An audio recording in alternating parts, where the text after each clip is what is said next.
Assalamualaikum warahmatullahi wabarakatuh. Saya di sini akan mempresentasikan mengenai UAS kecerdasan buatan. Nama saya di sini Diki Firmansyah dengan NIM 3411811125. Bagaimana cara kecerdasan buatan menemukan solusi dari ruang solusi dalam bentuk graph dan tree? Di sini ada ruang keadaan atau sering disebut juga state space, yaitu suatu ruang yang berisi semua keadaan yang memiliki kemungkinan dalam mendefinisikan masalah dengan baik. Ada beberapa hal yang perlu diperhatikan dalam mencari ruang keadaan, yaitu mendefinisikan ruang keadaan, menetapkan keadaan awal, menetapkan tujuan, menetapkan kumpulan aturan-aturan penyelesaian masalah.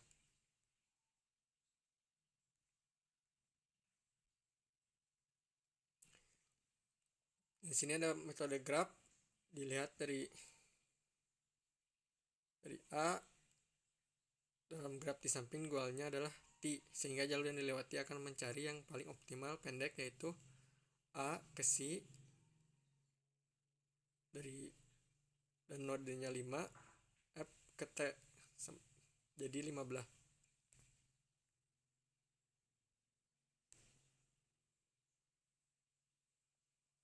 Pohon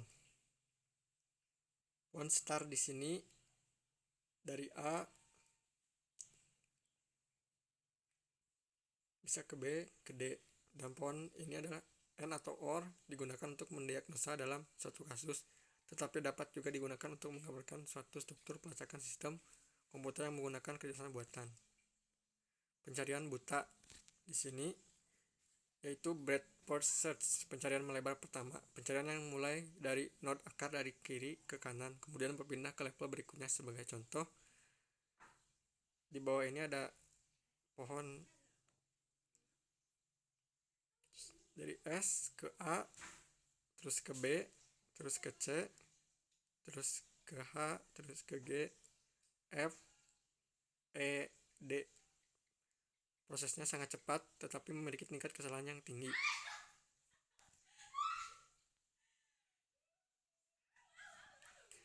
Depth first search, pencarian mendalam pertama, pencarian yang dilakukan pada semua anaknya sebelum dilakukan pencarian ke node-node yang satu level.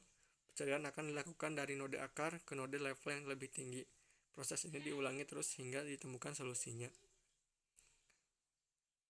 Dan solusi yang ada di petunjuk di kiri yaitu dari S ke A, terus ke D, ke A, ke E, ke A, ke S, ke B, ke F, ke B, ke S, ke C, ke G, ke C, ke H, ke I. Pada metode ini membutuhkan waktu yang lama tetapi tingkat kesalahannya kecil, tapi memiliki kesalahan yang lebih baik dibandingkan dengan breadth first search. Pencarian heuristik di sini adalah generate and test, pembangkitan pengujian, merupakan pencarian yang mengkombinasikan metode depth first search dengan backtracking, pelacakan balik atau mundur, yaitu bergerak ke belakang menuju pada suatu keadaan awal. Solusi penyelesaiannya di sini adalah yaitu S ke A, ke D, ke A, ke E, ke F, ke E, ke G, B, ke H, ke B, ke I, ke J, ke I,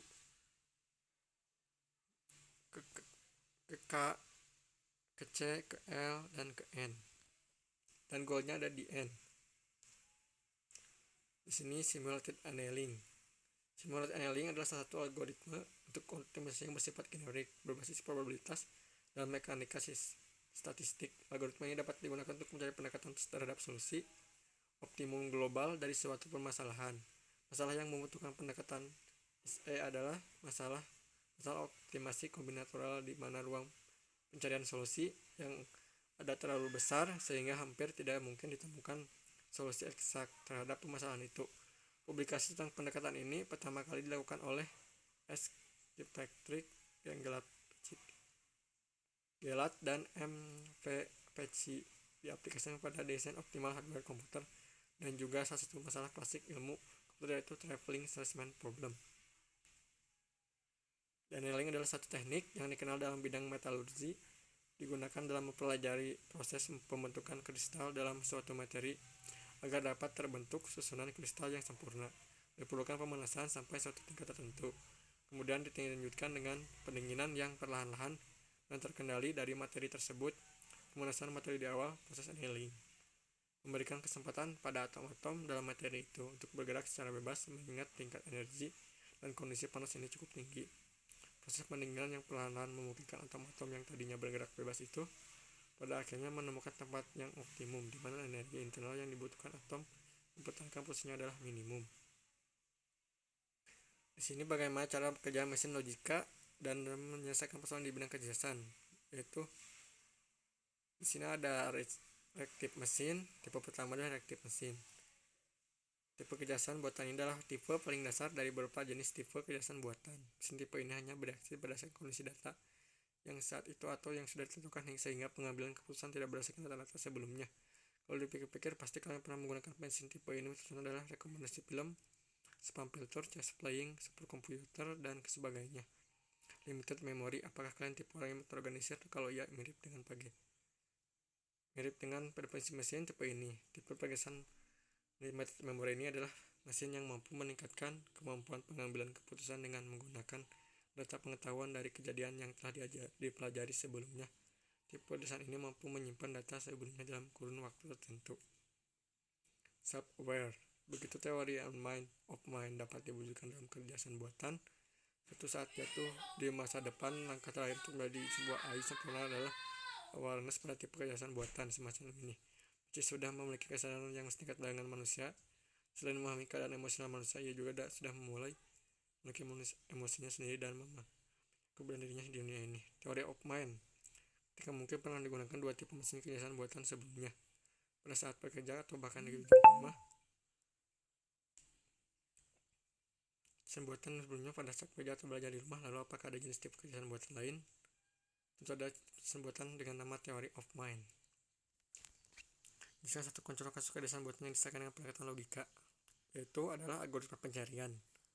Algoritma pencarian adalah salah satu contoh kejelasan buatan yang sering digunakan dalam kehidupan sehari. Ketika Anda menonton film favorit Anda atau mendengarkan lagu atau berbelanja online, tentu Anda sering melihat kolom pencarian yang memudahkan Anda menggunakan berbagai informasi yang dibutuhkan. Sistem teknologi ini mempelajari perilaku dan minat Anda dari aktivitas online yang dilakukan di masing-masing untuk memahami setiap preferensi minat Anda sehingga dapat menawarkan konten serupa. Mekanisme apa yang membedakan machine learning berbeda dengan pendekatan lain dan membangun kejelasan buatan, yaitu keberhasilan PS efisiensi. Tujuan representasi adalah meningkatkan peluang keberhasilan sementara. Machine learning bertujuan untuk meningkatkan efisiensi dapat beroperasi dengan penuh kesuksesan. Pemecahan masalah PS dan kinerja, pembuatan keputusan, algoritma, dan optimasi. Pilih dan jelaskan satu pendekatan teknologi kejelasan buatan yang dibuat dengan pendekatan machine learning. Di sini ada speed learning. Speed learning memprediksi contoh dengan label sesuai metrik tersebut. Machine learning dengan penguasaan supervised learning.